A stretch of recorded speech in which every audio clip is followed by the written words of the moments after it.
Presidente de la Sociedad de Gastroenterología del Estado de Hidalgo, periodo enero 2021-diciembre 2022, catedrático de la Escuela de Medicina de la Universidad Autónoma del Estado de Hidalgo desde enero de 2011 hasta la fecha, alta especialidad en hepatología por la Asociación de Argentina para el Estudio del Hígado, periodo 2020-2021, cuenta con una maestría en investigación por el Colegio de Posgrado en el Área de Salud Puebla 2023, socio activo de 6 sociedades nacionales e internacionales de hepatología, gastroenterología e historia y filosofía de la medicina, integrante de los comités de investigación del Hospital General de Pachuca, del IMSS, Delegación Hidalgo, del Hospital Intermédica y del Hospital General de Tulancingo durante diversos periodos entre 2010 y 2026, revisión para las revistas Gastroenterología de México, Revista de Educación e Investigación en Emergencias, Journal of Clinical Innovations in Health Research and Springer Nature,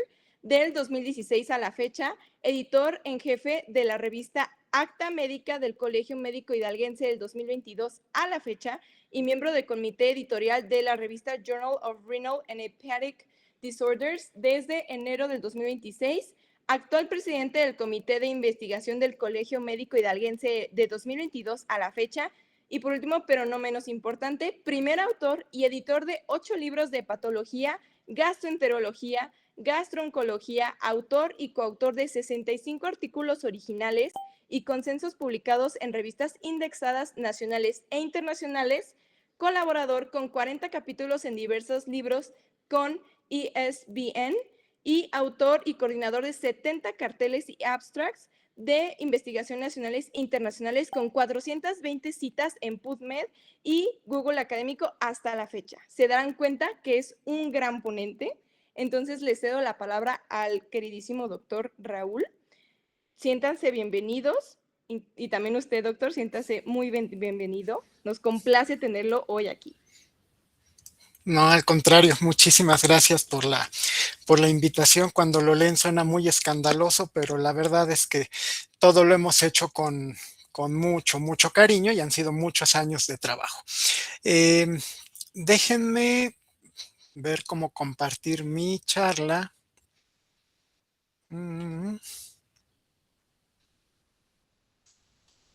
Aquí está.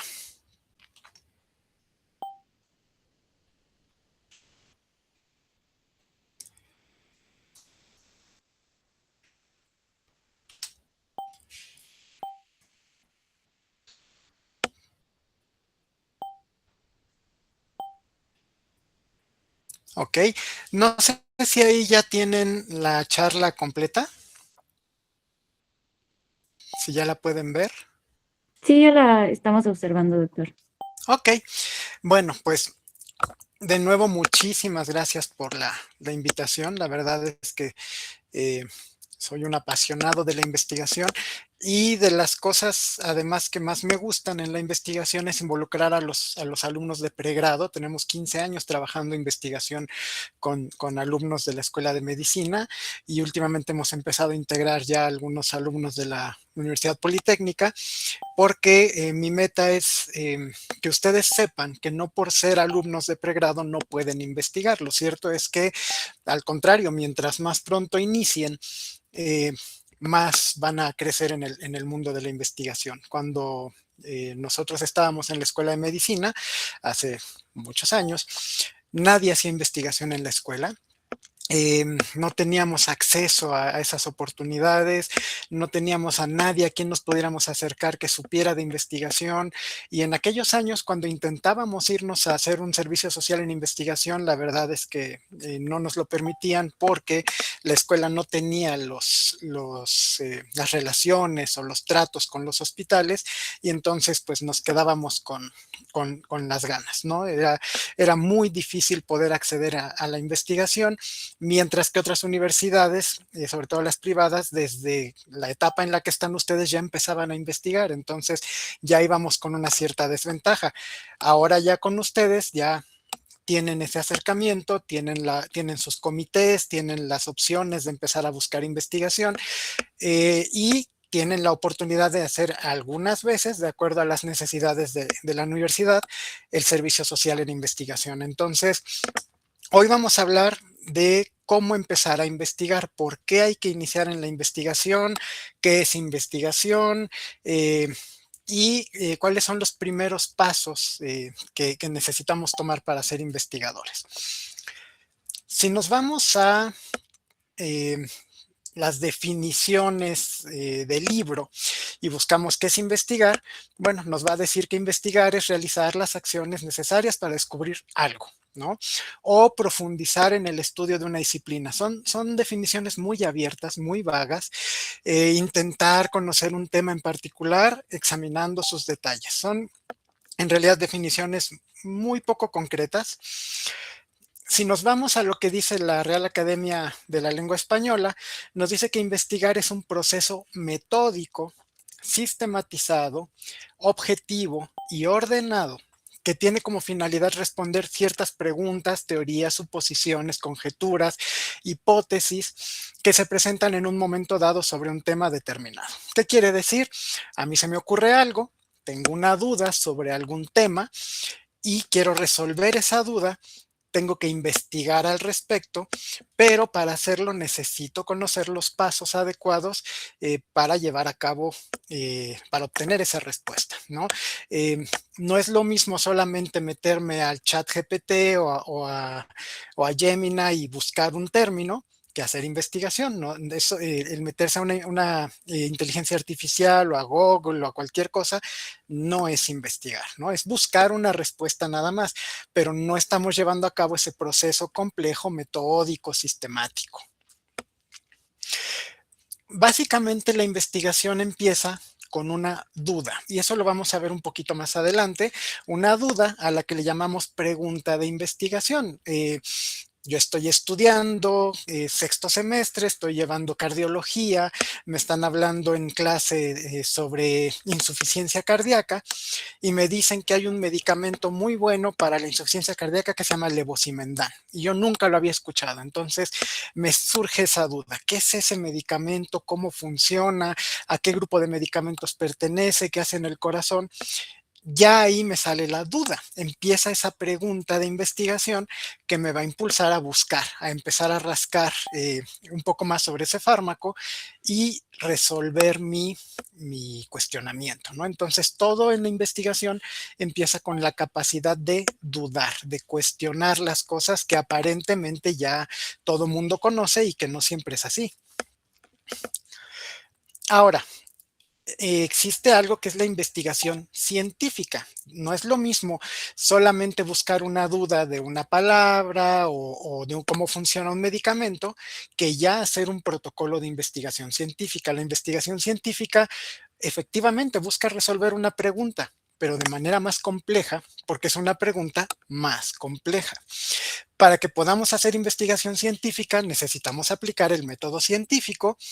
Lo que decíamos, la investigación es ordenada, metódica, hay que irla haciendo paso a paso para que no se nos escapen las respuestas. En algunos casos podemos hacer experimentación. ¿Por qué? Porque no debe de quedar nada más en lo que yo creo, ¿no? Ahí lo dice, nada debe quedar solo en los supuestos. Si yo estoy haciendo investigación, debo presentar la evidencia de lo que estoy diciendo, debo presentar de dónde lo saqué, cómo lo obtuve, qué autor lo dijo, de qué año es, para que esa respuesta que yo estoy obteniendo sea válida y sea aceptada por muchas personas. Si yo solamente digo, lo vi en TikTok, como tristemente ahora muchos muchachos lo dicen, es que yo vi un video en TikTok de un TikToker médico muy reconocido donde dice eso. Eso no es evidencia médica, ¿no? O sea, hay que irse a buscar de dónde sacó esa información ese TikToker o ese Instagramer o ese influencer, porque ahora hay muchos medfluencers que se llaman, algunos son muy buenos y muy brillantes, pero otros no, y a veces solamente los muchachos se guían por el número de seguidores y van y presentan eso como una evidencia, porque yo lo vi así. Eso no es evidencia científica y eso no es hacer investigación. Y algo muy importante que tiene la investigación científica, y eso quizá quiero que se lo lleven mucho en mente, es que la investigación científica nunca es absoluta. La ciencia nunca es absoluta, nunca da verdades absolutas. La ciencia siempre está sujeta a ensayo y error, siempre está sujeta a encontrar más respuestas, a avanzar en el conocimiento. Hay un proceso en la ciencia, en filosofía de la ciencia, que se llama falsación. La falsación significa que el estado de conocimiento actual puede ser cuestionado en el futuro y puede demostrarse que lo que hoy creemos como cierto puede ser falso en el futuro. Por lo tanto, la ciencia es perfectible conforme va avanzando el tiempo. Fármacos que antes se consideraban maravillosos ahora ya están en desuso, guías que antes marcaban los tratamientos en la actualidad ya están contraindicadas, porque así es la ciencia va avanzando y va poniendo en cuestión lo que se sabía antes y lo va perfeccionando. La ciencia no es dogmática. Eh, si alguien se casa con la idea de que un conocimiento es absoluto y que es verdadero, eso ya no es ciencia. Eso es dogmatismo y eso lo hacen mucho las pseudociencias. Lo hace mucho la acupuntura, lo hace mucho la herbolaria, lo hace mucho la homeopatía, que no aceptan cuestionamientos, que no presentan estudios, que no nada, simplemente dicen que sus verdades son absolutas y no aceptan ninguna demostración. La verdadera ciencia no es así. Ahora, si hablamos en medicina como tal, ¿qué tipo de investigación científica podemos usar en medicina? Bueno, la investigación puede usarse en todos los niveles de la salud. Existen en particular 3 tipos de investigación científica en la medicina. La investigación básica o molecular, que es aquella en la que se estudia para desarrollar nuevos fármacos, o se hacen experimentos con virus, o con bacterias, o con fagos, o modificaciones de ADN. Eso es investigación básica, es investigación molecular, es investigación de laboratorio, o por computadora, o con modelos, o con ratas. Eso es una investigación que todavía no se aplica a humanos, es la primera etapa de la investigación. La segunda etapa es la investigación clínica, es la que se lleva a cabo ya en pacientes del mundo real. La investigación clínica es la que ya se lleva a cabo en individuos. Puede ser investigación con ensayos clínicos para probar fármacos, o puede ser investigación del comportamiento de una enfermedad, o puede ser un estudio de cohorte para ver cómo se comporta una población en el tiempo. Pero esta ya se hace en humanos. La investigación clínica se hace en un grupo de personas que el investigador tiene disponible para darle seguimiento. Y el último es la investigación epidemiológica, donde los resultados de una investigación tratan de aplicarse a poblaciones muy grandes, a toda una ciudad, a todo un estado, a todo un país, a nivel global, como pasaba con los estudios de COVID, que a ustedes ya no les tocó, pero en la época de la pandemia se hizo muchísima investigación epidemiológica donde las cifras, el comportamiento, la mortalidad del COVID se iba comparando en una población, en otra, en un país, en otro. Esa es investigación epidemiológica. Y últimamente, en los últimos años, se ha puesto muy de moda un tipo de investigación que se llama investigación translacional, en la cual se aplican los resultados de la investigación básica a pacientes del mundo real. Eso se llama investigación translacional, es decir, estamos trasladando los resultados de un estudio molecular a el mundo real. Eso le llamamos investigación translacional. Es cuando, por ejemplo, empezamos a aplicar un medicamento nuevo que se había probado solo en ratas y por primera vez lo aplicamos en humanos, o una terapia genómica o una terapia blanco para cáncer que solo estaba en el laboratorio y la vamos a aplicar por primera vez en individuos, le llamamos investigación translacional. ¿Dónde está la importancia de la investigación científica? Es por demás decirlo, pero vamos, la medicina se basa en la importancia de la investigación científica. Sin investigación científica no habría avance de conocimiento científico y tecnológico. La verdad es que la medicina se sustenta también importantemente en la tecnología. Existe un campo que se llama ingeniería biomédica, en la cual se desarrollan todas las cosas que los médicos usamos, desde los estetoscopios hasta los ultrasonidos y las resonancias magnéticas, hasta los aparatos Da Vinci, los robots Da Vinci para cirugía robótica a distancia. Todo eso es tecnología aplicada a la ciencia médica. Entonces, no nada más es el conocimiento puramente científico, sino también el tecnológico, que suele ir de la mano en la medicina. La investigación es una muestra de que podemos ser mejores, es una muestra de la perfectibilidad. Lo que decíamos, la ciencia nunca es perfecta y nunca es absoluta, y lo que es una verdad científica hoy puede ser falso mañana, si el desarrollo científico así lo demuestra. Entonces, nos enseña dos cosas: que nada es absoluto, pero que podemos ser mejores como personas, como humanidad, como científicos, y además le da al investigador una cierta humildad, una humildad de que lo que él creía que era muy importante ayer, resulta que mañana ya no tiene utilidad. Entonces el científico tiene que ser muy humilde ante el avance de la ciencia, porque en cualquier momento un descubrimiento nuevo puede caer. Lo que decíamos, ubica al hombre en su realidad y sus capacidades. Nadie puede ir más allá de la ciencia. Nos tenemos que guiar por lo que se llama el estado del arte, la ciencia que está disponible en la actualidad, pero esa ciencia cambia y por lo tanto nuestra realidad va a cambiar y las capacidades que tenemos para aplicarla también van a cambiar. La ciencia es evolutiva, se sustenta a sí misma, crece exponencialmente. De hecho, todo protocolo de investigación se basa en algo que se llama un marco teórico. Y el marco teórico contiene lo que ya se sabía de ese tema para que de ahí podamos crecer hacia un nuevo nivel. Entonces, una verdadera investigación siempre debe sustentarse en un conocimiento previo. Si no, no existe crecimiento científico. Y obviamente la investigación científica debe fundamentarse en principios éticos y humanísticos, que no son el motivo de esta charla, pero sin una adecuada fundamentación ética, la ciencia se convierte en abuso de poder.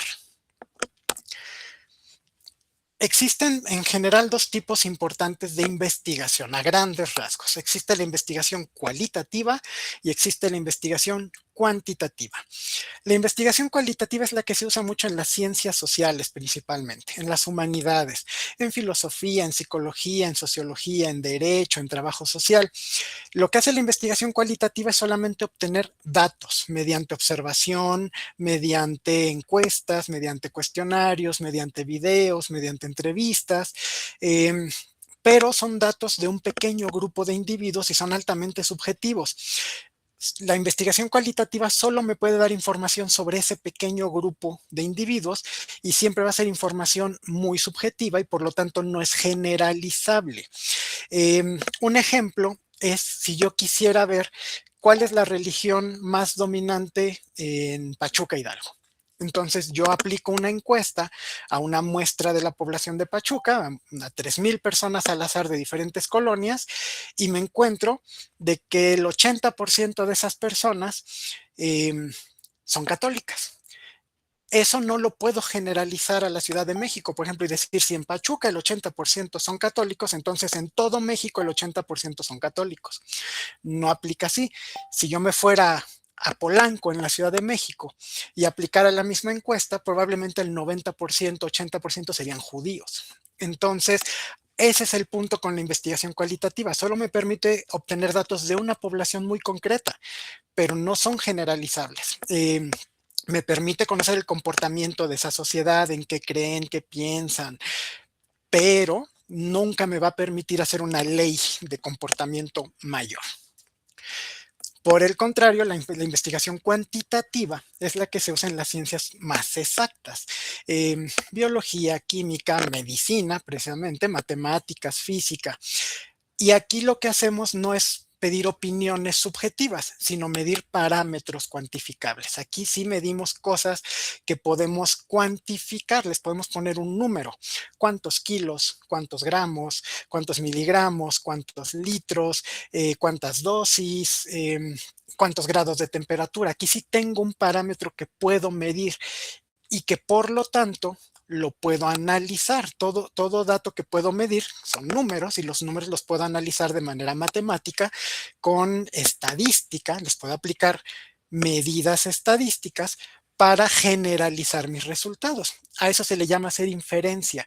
Una inferencia es que yo el resultado que obtengo de este grupo sí lo puedo generalizar porque cuidé tanto lo que estoy midiendo que si en otro lugar del mundo alguien repite la misma investigación que hice yo con las mismas mediciones, va a encontrar los mismos resultados. Entonces, la investigación cuantitativa es generalizable, mientras que la cualitativa no. Y obviamente la cuantitativa tiene más utilidad para resolver hipótesis, mientras que la cualitativa solamente me permite entender cómo se comportan los problemas de una sociedad. Ahora, dice el doctor Ruiz Ramírez, que es un investigador que escribe algunos libros de metodología, que en el mundo actual el verdadero ejercicio de la libertad está en el conocimiento y se necesita de la ciencia para disminuir los límites de la ignorancia. Necesitamos hacer investigación para ampliar nuestro campo, ir abriéndonos como sociedad y lograr una mayor libertad. ¿Qué se necesita para hacer investigación? Obviamente recursos humanos capacitados, gente que quiere investigar y que se entrene en investigación, centros donde se enseña a la gente a investigar, la capacidad para crear esa investigación, la innovación a partir de bases sólidas y la verdad se ha demostrado que los países que hacen más investigación tienen un mejor estándar de vida. Eso va completamente ligado.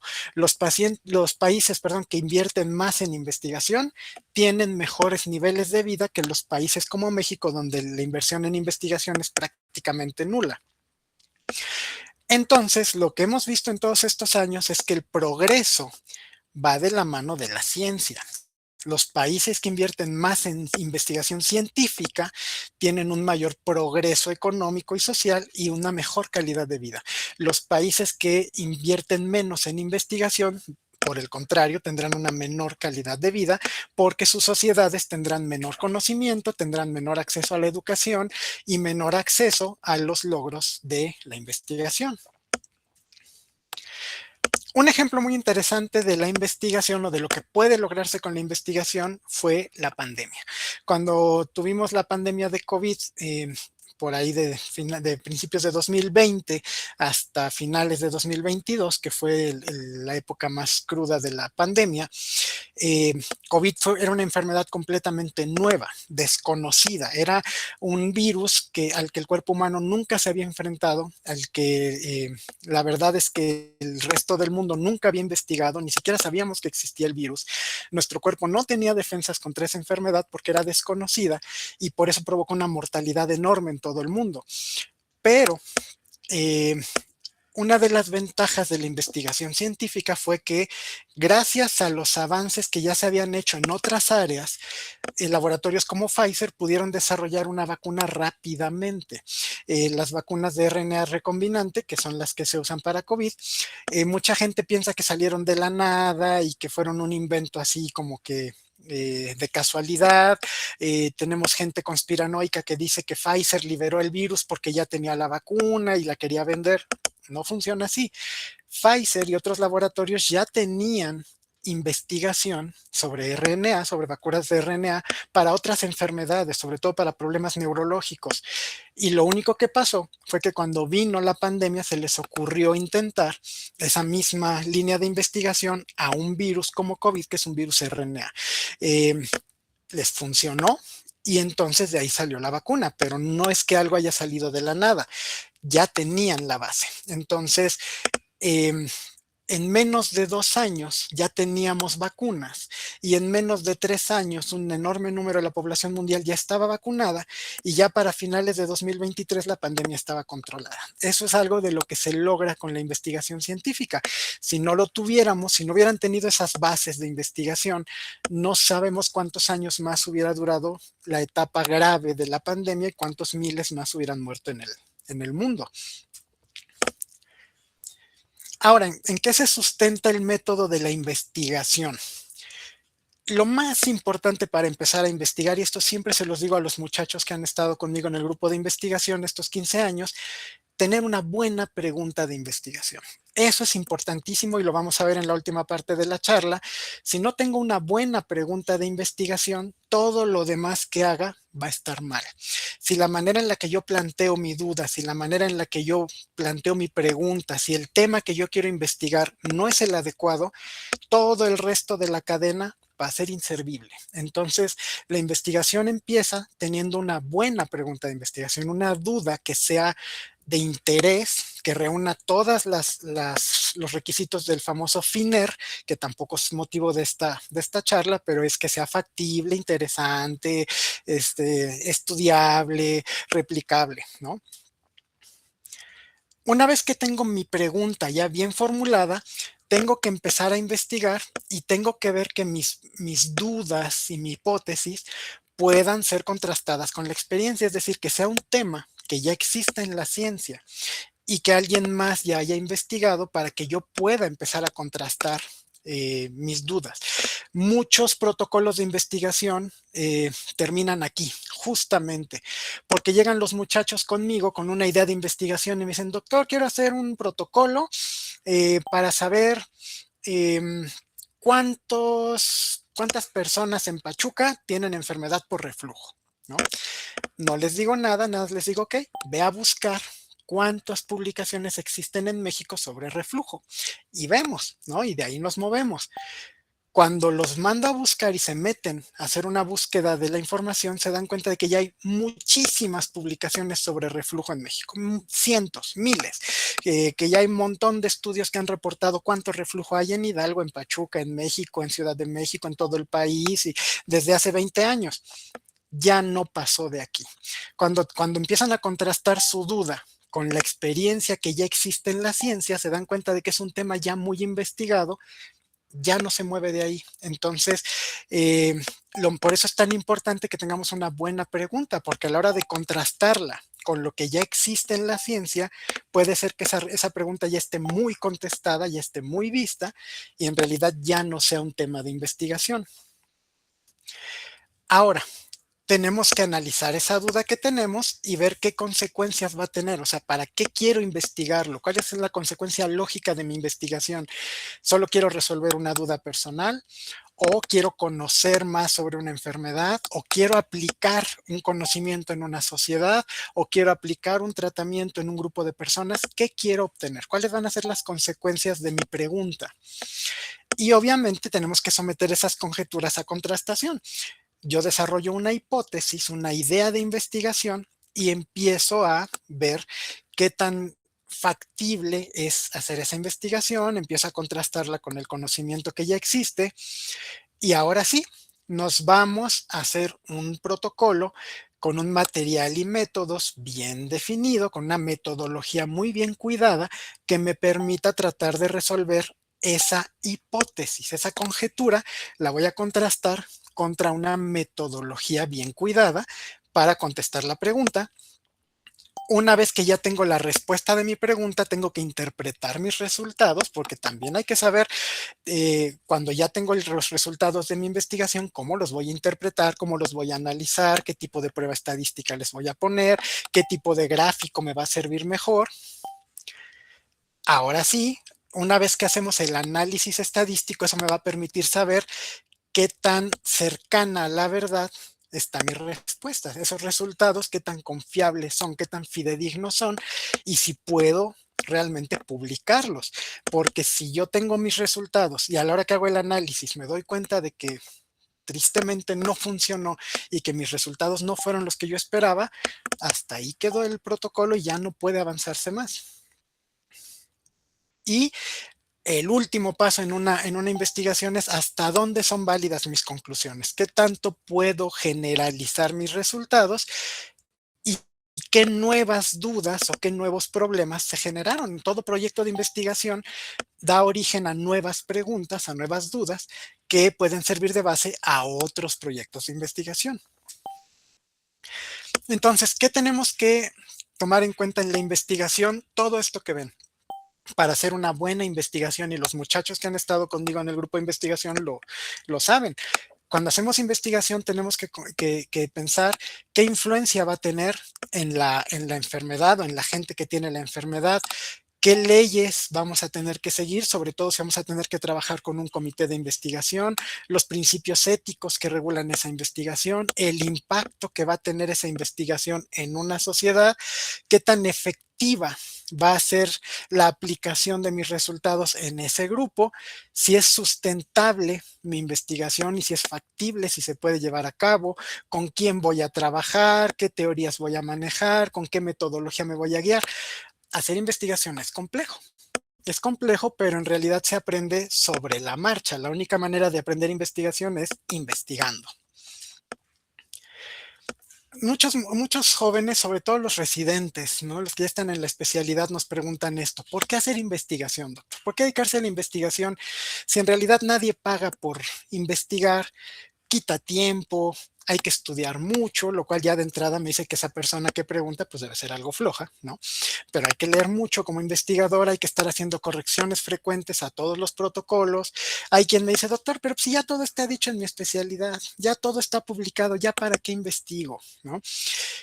Ay, qué flojera presentar un cartel, qué flojera presentar un trabajo libre, qué flojera trabajar una publicación en una revista, me quita tiempo, me quita trabajo, me tengo que estar metiendo a ver cómo redactar, corregir la ortografía, darle el formato, o sea, pero ¿por qué? ¿No? ¿Por qué hacer investigación?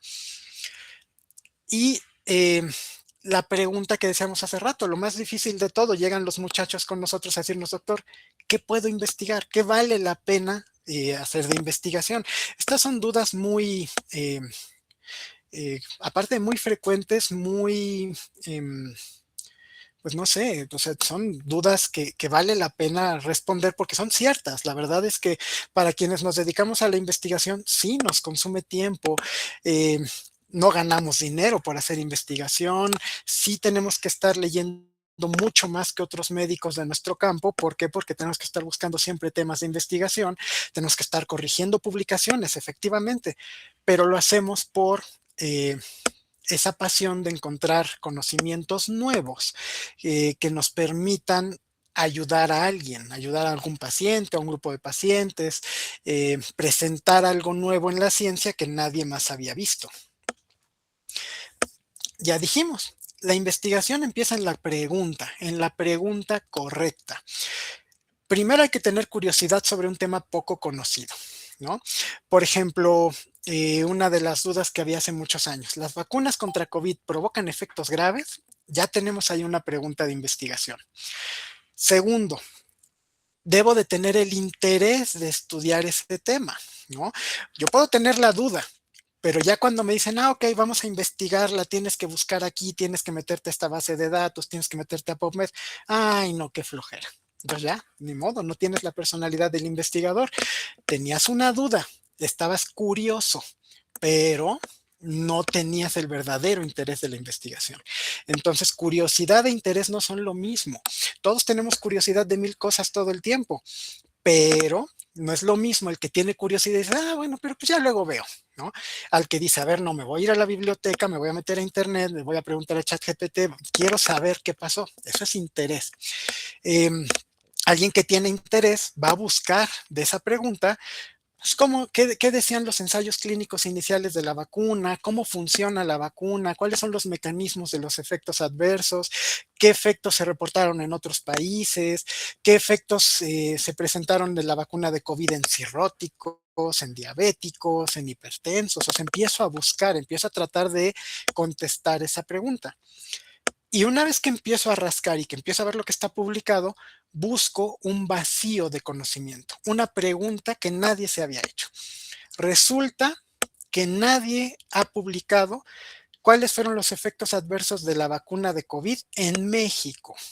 Y entonces, en toda mi búsqueda que hice aquí, en ese interés que tuve de buscar los efectos adversos de la vacuna, me di cuenta que en México no hay nada publicado.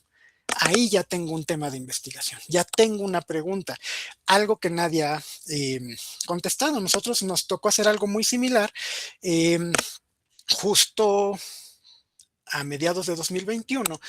nos dimos cuenta de que muchos de nuestros pacientes con cirrosis les daba mucho miedo ponerse la vacuna de COVID por los efectos adversos que tenían al principio las vacunas.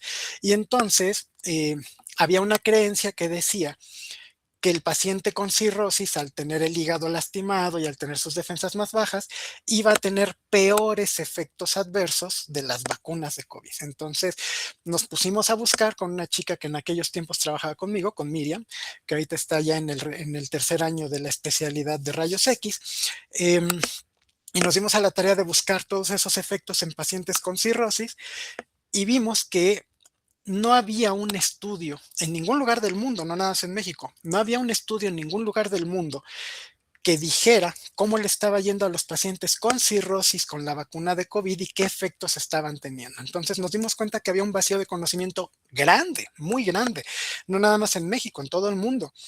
Entonces nos dimos a la tarea de hacer una encuesta en línea. Que la distribuimos por redes a nivel todo en Europa, en Estados Unidos, en Canadá y en América Latina. Obtuvimos algo así como 1,200 respuestas de pacientes con cirrosis de diferentes partes del mundo para saber qué efectos habían tenido con la vacuna y nos dimos cuenta de que en realidad el paciente con cirrosis no tenía más efectos adversos que una persona normal, que podía usar la vacuna de manera muy segura. Y fue un hallazgo tan importante que nos aceptaron ese trabajo para cartel en un Congreso Mundial de Hígado en San Francisco en el 2022, porque encontramos un vacío, teníamos esa duda. Los pacientes no se querían vacunar porque les daba miedo. Y en cuanto obtuvimos esos resultados y lo presentamos en el Congreso Mundial, fue el primer estudio hecho en el mundo que demostraba que un paciente con cirrosis podía vacunarse sin temor a un efecto adverso. Entonces, así salen las preguntas de investigación. Al hacer las búsquedas, al ver que está publicado en el mundo, nos damos cuenta de que algo no está y de ahí nos podemos agarrar. Entonces, ¿cuál es el problema que el investigador quiere resolver? Llegan los muchachos y me dicen, ok, yo quiero resolver esto, ¿no? No sé si ahorita estén conectadas, pero hay un par de chicas que me decían, doctor, queremos presentar un cartel sobre los casos de cáncer de colon en personas de menos de 50 años. Ese es el problema que ellas quieren investigar. Ahí empieza la investigación, en una incertidumbre. Yo no sé, ¿no? ¿Cuántos casos de pacientes menores de 50 años con cáncer de colon haya?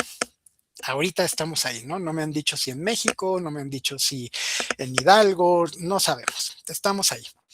Entonces, ¿qué es lo primero que tenemos que hacer? Especificar esa incertidumbre. Lo que decíamos, cáncer de colon en menores de 50 años. ¿En dónde? ¿En hombres? ¿En mujeres? ¿En Hidalgo? ¿En Pachuca? ¿En México? ¿En el mundo? ¿Cuál es la pregunta exacta? Necesito especificar, hacerla más chiquita, cerrarla para que yo pueda buscar. Si no, voy a tener un mundo de información que no voy a saber abordar. Una vez que ya especifiqué mi incertidumbre, me voy a buscar las fuentes. No hay nada publicado. Vamos a suponer que ellas quieran investigar cuántos cánceres de colon en menores de 50 años hay reportados en México. Y de repente me voy a hacer la búsqueda y ya está publicado, ¿no? Chin, ya hay un artículo publicado el año pasado que dice cuántos casos de cáncer de colon en menores de 50 hay en México. Ya, ni modo, se acabó la idea. Pero resulta que no hay. Ah, caray, puedo seguir adelante. Que quiere decir que esa duda sí vale la pena investigarla.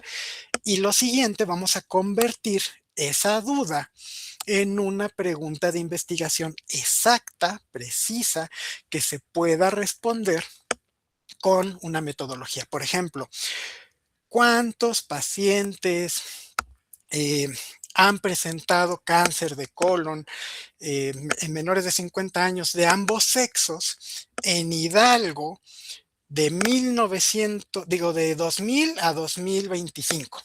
Ah, ahora sí ya tengo una pregunta concreta, cerrada, ya sé qué quiero, sé que estoy buscando, en qué grupo de población, en qué tiempo voy a hacer mi búsqueda y ahora sí puedo hacer una metodología para responderla. Entonces, así avanza una pregunta de investigación de decir, pues quiero saber de cáncer de colon en menores de 50, hasta llegar ya a una pregunta bien planteada que dice, a ver, cáncer de colon menores de 50, ambos sexos, en tal lugar, en tal periodo de tiempo.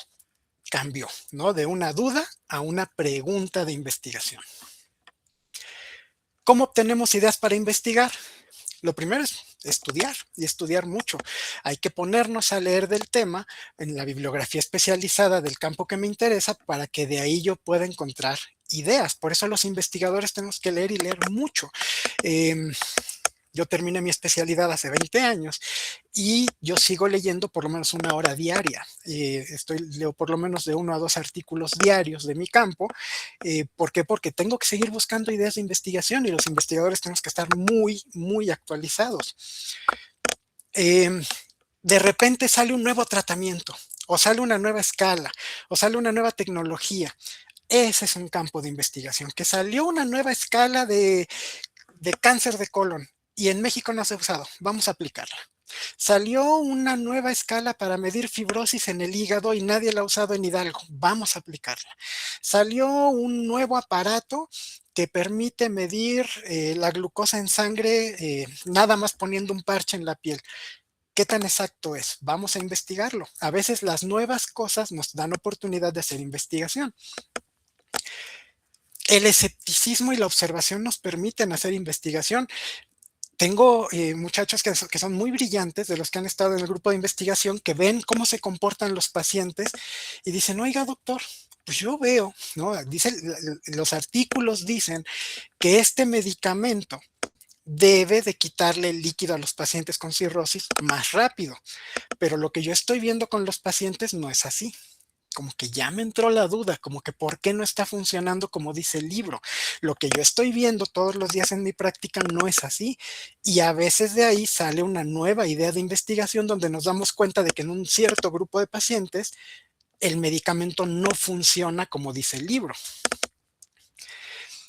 Una manera excelente que nosotros usamos mucho para obtener ideas de investigación son los congresos. Muchos médicos van al congreso para inscribirse y se van de vacaciones, ¿no? Y no vuelven a entrar a ninguna plática. Los investigadores no. Tristemente los investigadores somos muy ñoños y muy mataditos, entonces nos inscribimos al congreso y entramos a todas las pláticas que nos interesan, donde los expertos nacionales o internacionales van a presentar lo nuevo sobre esos temas para saber qué hay de ideas que pudiéramos aplicar para investigación en nuestro campo. Una conferencia de un experto o, por ejemplo, a mí me gusta mucho cuando voy a los congresos nacionales o internacionales, ir a la parte donde están los carteles de investigación, porque ahí es donde realmente se presenta lo último de lo último que cada hospital está investigando, lo que todavía no está publicado, apenas está como un cartel. Son sus resultados preliminares y ahí obtenemos muy buenas ideas de investigación. Y obviamente en nuestra experiencia, ¿no? Nosotros de lo que vamos viendo cómo se desenvuelve una enfermedad o un paciente o un estudio a lo largo de los años, nos nacen las ideas de investigación, pero eso ya se va juntando con los años, ¿no? Esto es algo que siempre les pido a los muchachos. La primera causa de que les rechacen un tema de investigación es querer descubrir el agua tibia. ¿Qué quiere decir? Yo siempre le digo a los muchachos de mi grupo de investigación, lo único que yo hago por ustedes es darles el tema de investigación. Ese no dejo que lo escojan ustedes. ¿Por qué? Porque no tienen la experiencia. Para un alumno que acaba de cursar 5º semestre y que acaba de ver las enfermedades de gastro, cualquier cosa que lea de las enfermedades de gastro se le va a hacer muy novedosa y muy interesante y va a sentir que nadie lo ha visto. Pero para nosotros que lo vemos todo el tiempo, sabemos que ese tema en realidad ya está muy investigado, como el ejemplo que les ponía yo hace rato del reflujo, ¿no? Para un muchacho que acaba de terminar 5º semestre y dice, no, yo quiero saber cuántos casos de reflujo hay en Pachuca, se me hace interesantísimo. Pero ya cuando vienen conmigo y me presentan la idea, les digo, ¿sabes qué? Eso ya está muy visto, ya está muy investigado, eso es querer descubrir el agua tibia, o sea, ya se sabe. Lo que quieres investigar no solamente ya se sabe, sino que se sabe desde hace mucho. Si tú haces una investigación sobre eso, no va a tener relevancia, no te la van a publicar, no te la van a aceptar en un cartel. Por lo tanto, ustedes que apenas van a empezar en investigación, siempre se tienen que asesorar con un experto en el tema que quieren investigar. Ustedes tienen esa curiosidad, esa idea, esa pregunta, tienen que ir con alguien que sepa más que ustedes sobre el tema y decirle, oiga doctor, oiga doctora, tengo esta duda, ¿ya se sabe o no? Porque yo no he visto nada. Y muchas veces el experto les va a decir, sí, mira, ¿qué crees? Ya se sabe, y se sabe esto, y se sabe el otro, y se sabe aquello. Bueno, ya se contestó la duda y ya no pudimos investigar. Primero hay que asesorarse con un experto que les dé un tema de investigación que tenga campo para investigarse y que sea interesante. Segundo, hay que hacer una buena búsqueda bibliográfica. Mismo ejemplo del reflujo. Doctor, queremos saber cuántos casos de reflujo hay en Hidalgo. Vete a echar una vuelta en PubMed, échate un clavado, búscale bien ahí en PubMed y me dices qué encuentras. Y ya cuando hacen su búsqueda dicen, ay no doctor, sí, ¿qué cree? Hay muchísimos artículos sobre eso. Primero hay que hacer una buena búsqueda para saber si mi tema no está investigado ya. Y una vez que ya encontré que mi asesor me dice, ¿sabes qué? Sí, sí es un tema interesante. Y en mi búsqueda bibliográfica no hay nada al respecto, ahora sí, me voy a volver experto en el tema. Empiezo a leer todo lo posible sobre eso que quiero investigar para darle forma a mi pregunta de investigación. De otra manera, mi pregunta puede quedarse en el aire. Y ojo, que alguien más haya investigado lo que yo quería investigar no significa que ya no haya nada que buscar en ese tema, ¿no? Por ejemplo, unos de mis exalumnos de gastro de hace como 4 años, hicimos nuestras jornadas de gastro sobre esófago y a algunos de ellos les dio curiosidad para saber cuántos casos de reflujo hay o había en ICSA. Entonces hicieron un pequeño protocolo con algunos estudiantes de ICSA, lo presentaron en las jornadas y les llamó tanto la atención que dijeron, doctor, queremos hacer el trabajo más grande, queremos hacer en todos los estudiantes de la universidad, de todos los campus, cuántos tienen datos de reflujo, en qué semestres predominan, y eso, aunque ya está muy publicado, cuántos casos de reflujo hay en México, cuántos casos de reflujo hay en el mundo, no había ningún estudio que dijera en estudiantes universitarios de Hidalgo, de toda la universidad, cuántos tienen reflujo. Entonces sí, aunque ya había mucha investigación sobre eso, no había nada sobre estudiantes universitarios. Y entonces pedimos autorización a todas las autoridades de la universidad, nos dieron los permisos, los muchachos extendieron su encuesta a todos los campos, calculamos la muestra, hicieron un estudio muy grande y finalmente se publicó, publicamos su trabajo, donde ellos encontraron cuántos de los estudiantes de la universidad de todos los campus sufren de enfermedad por reflujo, en qué edades es más frecuente, en qué semestres, cuáles son los factores de riesgo, y acabó en una publicación, en un artículo publicado. Entonces, a veces que sea un tema que parezca muy investigado no significa que no haya algo que podamos sacar de ahí. Esto es más o menos lo que nosotros hemos logrado hasta ahorita, ¿no? Como les decía su compañera, hasta la fecha nosotros tenemos poquito más de 60 artículos originales publicados en estos últimos años y en Google Académico al día de hoy tengo 422 citas. Las citas son un indicador que a nosotros los investigadores lo sentimos muy bonito, porque quiere decir que lo que nosotros estamos investigando es de utilidad para otros investigadores. Al final del día, lo que un investigador busca es que sus trabajos tengan utilidad para que la ciencia siga avanzando en otros lugares. Entonces, que tengamos citas académicas quiere decir que en nuestro trabajo hay otros autores, otros investigadores en otras partes del mundo que están viendo nuestro trabajo y lo consideran bueno para replicarlo o para ponerlo como parte de su marco teórico de la investigación que hicieron. Y eso es al final del día lo más importante para nosotros. Nuestros 3 artículos más citados ahorita son estos que les pongo aquí.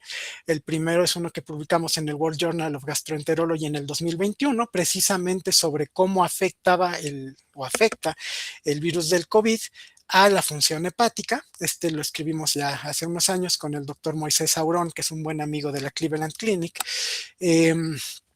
El segundo más citado que tenemos es este, que es un ensayo clínico controlado, donde se experimentó con un fármaco que se llama Seladelpar en pacientes que tienen una enfermedad del hígado muy rara que se llama colangitis biliar primaria, una enfermedad autoinmune.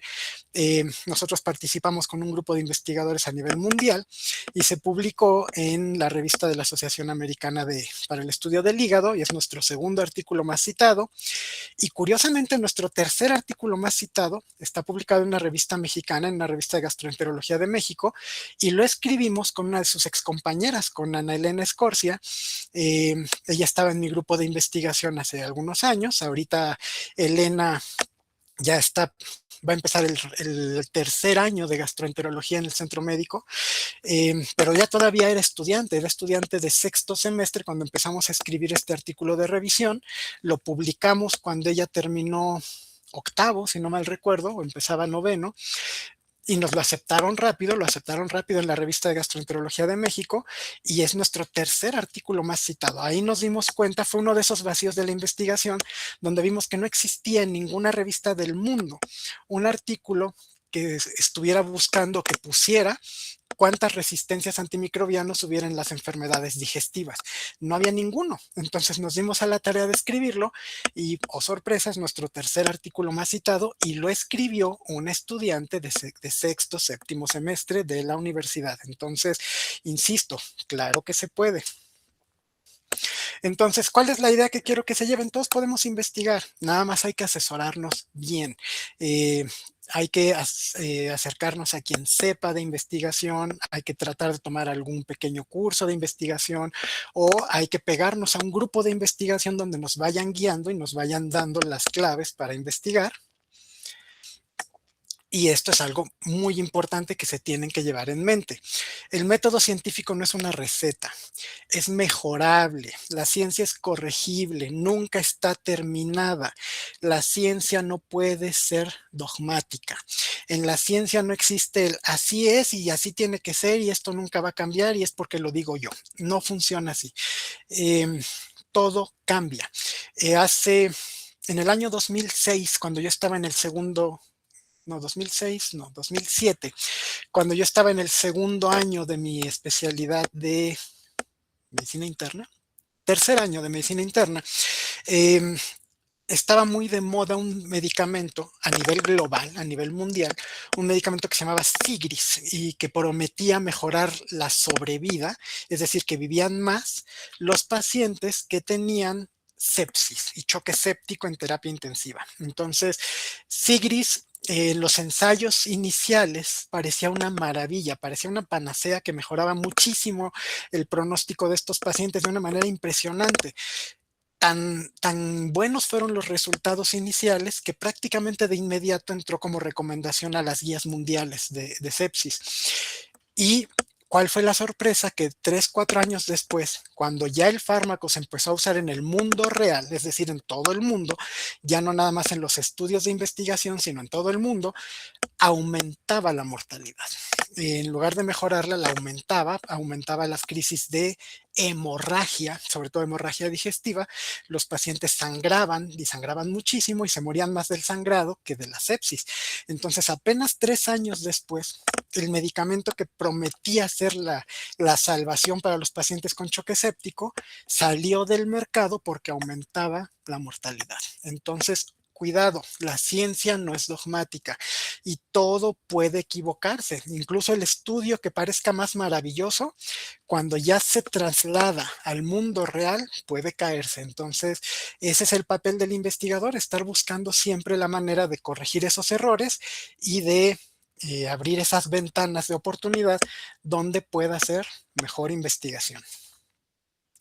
Entonces, que nunca les vaya a pasar esto, ¿no? Que nunca les vaya a pasar que su asesora se les quede viendo cuando le presenten sus avances y que en realidad vea que no entendieron nada y que van a tener que volver a empezar de cero. Por eso siempre hay que empezar un proyecto de investigación paso a paso, hay que seguir la metodología correcta y hay que tener sobre todo una buena idea de investigación, una buena pregunta para que de ahí pueda partir el protocolo de investigación.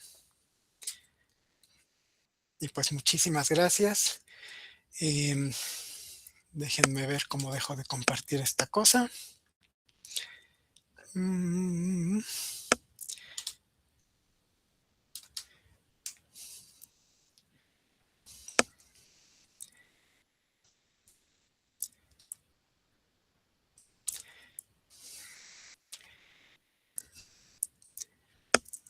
Listo, creo que ahí ya no estoy compartiendo. Sí. Pues muchas gracias, doctor. Agradecemos su increíble ponencia y pues no sé si alguien tenga alguna duda, alguna pregunta que quiera hacer al doctor. Hay algunas en el chat, doctor, pero me gustaría ver si antes de que empiece a responder las preguntas nos puede dar una palabra clave respecto al tema que acabamos de ver. Yo creo que la palabra clave de hoy sería duda. La investigación empieza con la duda, ¿no? O sea, quien no tiene una duda, quien no tiene la curiosidad, no puede ser investigador. Entonces, todo proyecto de investigación va a empezar siempre con una duda. La duda es la clave aquí. Ok, doctor, muchas gracias. Le leo la primera pregunta que nos la hace Camila, que decía que la aplicación de ciertos productos cosméticos en animales entra en el concepto de investigación Por supuesto, translacional. por supuesto, esa es investigación translacional. Es una investigación básica que se hace en animales para ver los efectos y lo que se hace es al ver los efectos en los animales, sabemos que los efectos en humanos van a ser los mismos. Por lo tanto, se traslada la conclusión del grupo animal al grupo humano. Ok, doctor, muchas gracias. También tenemos otra pregunta que dice, ¿cómo sabemos que la pregunta está bien elaborada para que no se divague en la respuesta? Con el asesor, ¿no? Aquí la recomendación es, tienen que acercarse con un asesor de investigación. Porque es el único que les puede decir si la pregunta ya está bien redactada y ya está lista para empezar a hacer un protocolo de investigación. Si no tenemos a alguien que sepa más, que nos revise la pregunta, nosotros nunca vamos a saber cuando la pregunta ya está lista, ¿no? Ya podemos ir a hacer la búsqueda, no lo sabemos, ¿no? Necesitamos a fuerzas que alguien con más experiencia nos revise esa pregunta y nos diga si ya está lista. Ok, doctor, muchas gracias. También otra pregunta que tenemos es si al momento de hacer la búsqueda para saber si el tema está investigado y me doy cuenta que ya hay publicaciones, pero que son de hace tiempo, de 3 a 5 años, ¿se puede publicar algo mucho más actual? Depende del tema. Esa es una muy buena pregunta. Hay estudios que se llaman estudios clásicos, ¿no? Que a lo mejor tienen 20 años de publicación, pero que son tan grandes y que son tan importantes que es difícil que un estudio nuevo cambie las conclusiones. Un ejemplo es un estudio que se llama el estudio de Framingham, que se hizo en Estados Unidos, donde se demostraron todos los factores de riesgo cardiovascular, de colesterol, triglicéridos. Es un estudio tan grande y que duró tantos años, que aunque se terminó hace más de 20 años, sigue siendo el estándar y sería muy difícil que hacer un estudio nuevo cambiara las conclusiones.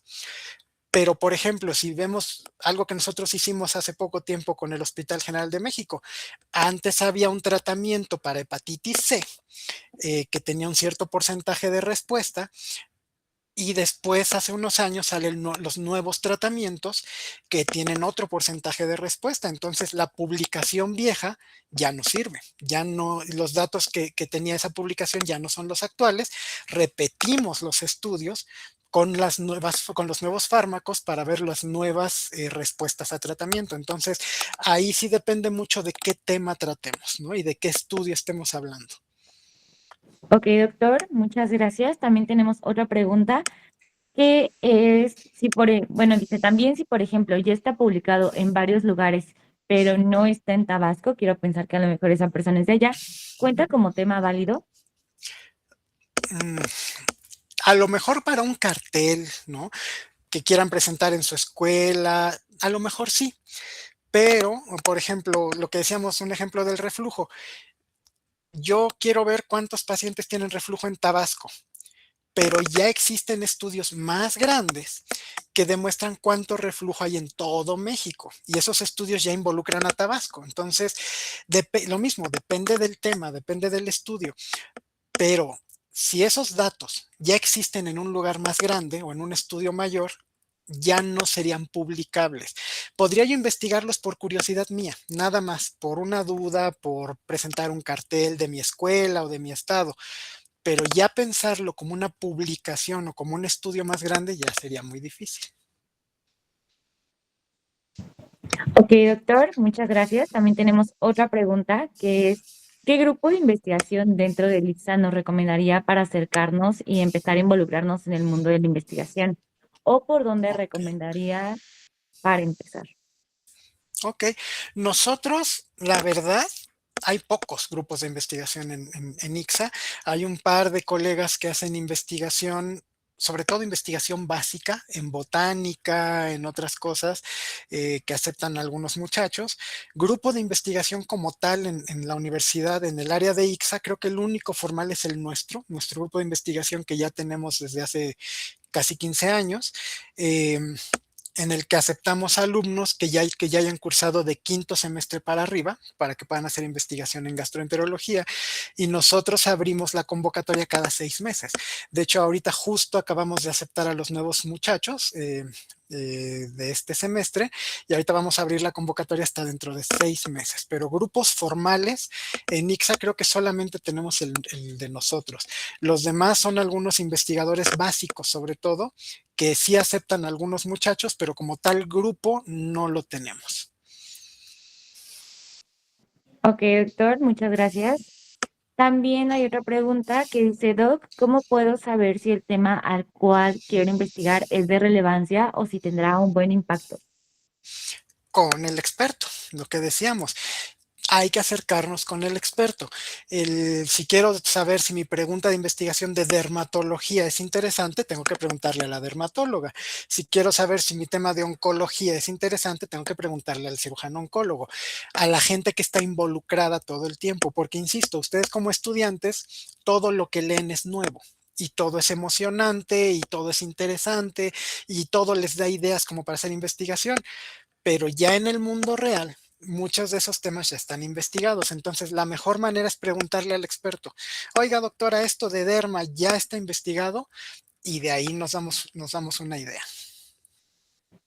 Ok, doctor, muchas gracias. Tenemos otra pregunta que dice, disculpe, doctor, ¿usted qué recomendaría para una investigación sobre una enfermedad que tiene un registro casi nulo en el país, ya que es de difícil diagnóstico? Ok. Generalmente las enfermedades de difícil diagnóstico tienen bases de datos registradas a nivel nacional. Depende mucho de qué quisiéramos saber de esa enfermedad, ¿no? Las enfermedades raras se estudian en un tipo de estudios que se llaman casos y controles o en series de casos, cualquiera de las dos. Y para eso necesitamos ver qué hay en el país, ¿no? Generalmente hay bases de datos. Las enfermedades muy raras se suben a sistemas nacionales y hay bases de datos a nivel nacional. Entonces, uno puede acceder a la base de datos de esa enfermedad, generalmente son abiertas, son gratuitas, y puede darse cuenta de qué hay de investigación en esas enfermedades. Y eso es algo interesante porque muchas enfermedades raras, muchos médicos no las investigan, o sea, nadie publica en realidad cuántas hay, qué tratamientos están recibiendo, precisamente porque las consideran raras, pero nunca se les ocurre meterse a la base de datos nacional y de ahí tomar la información. Las enfermedades raras son buenos temas de investigación. Ok, doctor, muchas gracias. Tenemos otra pregunta que dice, agradeciendo de su tiempo, ¿sabe de algún investigador experto en oncología de investigación con el que me pueda apoyar? ¿En dónde? ¿Aquí en Hidalgo? No dice, pero no sé si la persona está aquí presente. En Ciudad de México, dice. Ah, ok. En Ciudad de México, les voy a dar el nombre, la doctora que hace mucho más investigación y que es además, le gusta ¿cómo se llama? Le gusta la docencia, es la doctora Erika. pero déjenme ver por aquí. Sí. Es la doctora Erika Ruiz. La doctora Erika Ruiz está en el área de medicina translacional del Instituto Nacional de Oncología. Y ella sí está muy abierta siempre a recibir estudiantes o a recibir pasantes de investigación. Entonces, la doctora Erika Ruiz en el instituto, en el área de medicina translacional del Instituto Nacional de Cancerología, ella es una muy buena opción. Y aparte le gusta enseñar y le gusta investigar. Vale, doctor, muchas gracias. Creo que ya son todas las preguntas que tenemos. Ah, no, ahí están otras, perdón. Disculpe, doctor, ¿conoce algún experto o contacto que conozca y pueda brindar apoyo en una investigación sobre trastorno disfórico premenstrual? Tendría que ser psiquiatría. Tristemente no conozco algún psiquiatra que haga investigación, por lo menos no aquí en Hidalgo. Casi ninguno de los colegas psiquiatras les gusta investigar, casi todos se dedican más bien a ver pacientes. Y en la Ciudad de México tampoco, lo mismo los psiquiatras que conozco solamente se dedican a la clínica.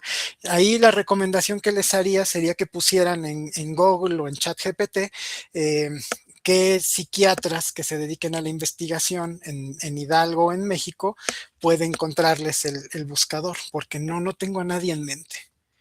No, y creo que está mucho más lejos. Me parece que, no sé si es de Chiapas. Entonces, En Chiapas, híjole, hay muy poquita investigación. Eso sí se los digo por experiencia. En Chiapas casi ninguno de los colegas le gusta investigar. Sí tendrían que buscar a alguien un poquito más hacia el centro. La verdad es que el número de publicaciones en México que vienen de la zona de Oaxaca y Chiapas son muy pocas, porque como son estados donde se invierte muy poquito en investigación, la verdad es que no hay mucho para buscar. Pero muchos colegas pueden trabajar en línea y la verdad es que los pueden coachar en línea y les gusta. Entonces yo no lo echaría en saco roto, yo buscaría en Ciudad de México o en la zona del centro y tratar de trabajar a distancia. ay, sí, bueno, dice esta persona que justamente hay muy poco recurso y también Sí, hay en las bases del Estado, pues quiero pensar que también hay muy poca información. sí. También tenemos otra pregunta que dice que en el caso de neurología o neurocirugía, si conoce a algún investigador, no sé dónde está esta persona, a lo mejor como para que nos dijera si tiene algún contacto por ahí. El mejor lugar donde se puede buscar el acceso a investigación en neurología es en el Instituto Nacional de Neurología. También hay un buen amigo que es el doctor Paul Uribe. Él está en el Hospital ABC de la Ciudad de México. Si lo googlean, el doctor Paul Uribe es... es neurólogo, es investigador, tiene muchas publicaciones y también le gusta mucho la docencia. Entonces, si es en la zona centro, yo buscaría al doctor Paul Uribe en el Hospital ABC de la Ciudad de México. Y si no, se pueden meter a la página web del Instituto Nacional de Neurología y ahí vienen todos los investigadores que tiene el instituto y las áreas que cada uno investiga. Ok, doctor, muchas gracias. No sé si alguien tenga alguna otra pregunta. La puede anotar en el chat, puede levantar su manita.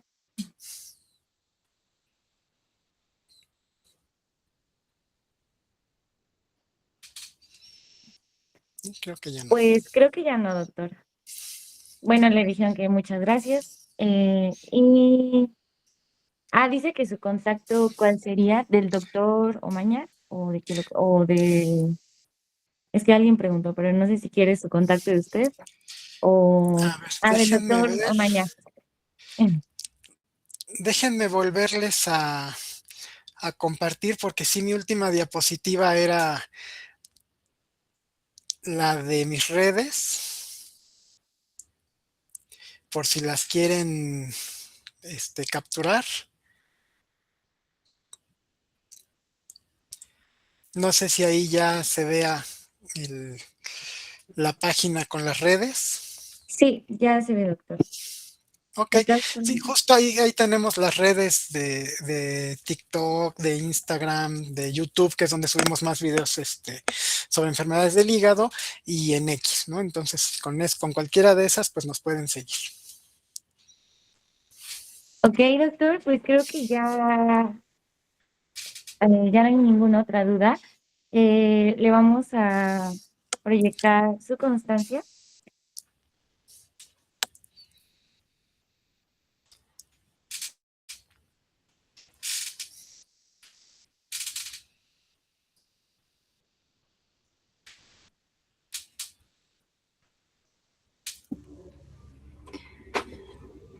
Los comités académicos de estudiantes de medicina de la Universidad Autónoma del Estado de Hidalgo, KMYH, a través de los comités SCONE, SCORI y SCOMP, otorgan el presente reconocimiento al doctor Raúl Contreras Omaña por impartir la ponencia guía práctica para iniciar en la investigación realizada el día de hoy con el objetivo de promover interés, las habilidades y herramientas fundamentales para el desarrollo de la investigación científica.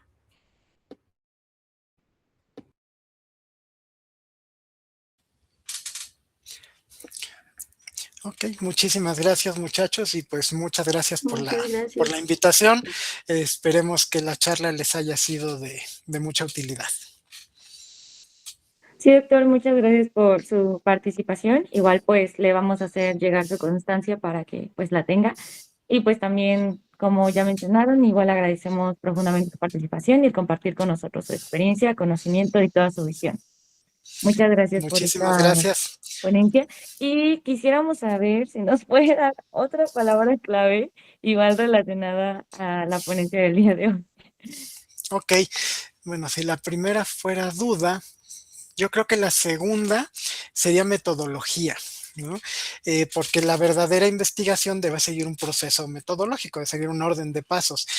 Sin metodología, la investigación pues no funciona. Ok, doctor, muchas gracias. Pues creo que sería todo. En un momento les haremos llegar la postevaluación. La palabra clave para los que ahorita están en la reunión, pues es la que dijo al principio el doctor. Y la que acaba de decir, pues es para los que van a ver posteriormente la grabación, ya que no pudieron entrar a la reunión, puesto que se llenó bastante, ¿ok? Entonces, para que lo tengan eso en cuenta a la hora de llenar la postevaluación y ahorita se las comparto. Y pues nuevamente, muchas gracias, doctor. Muchas gracias, cuídense mucho, les mando un abrazo. Gracias, doctor.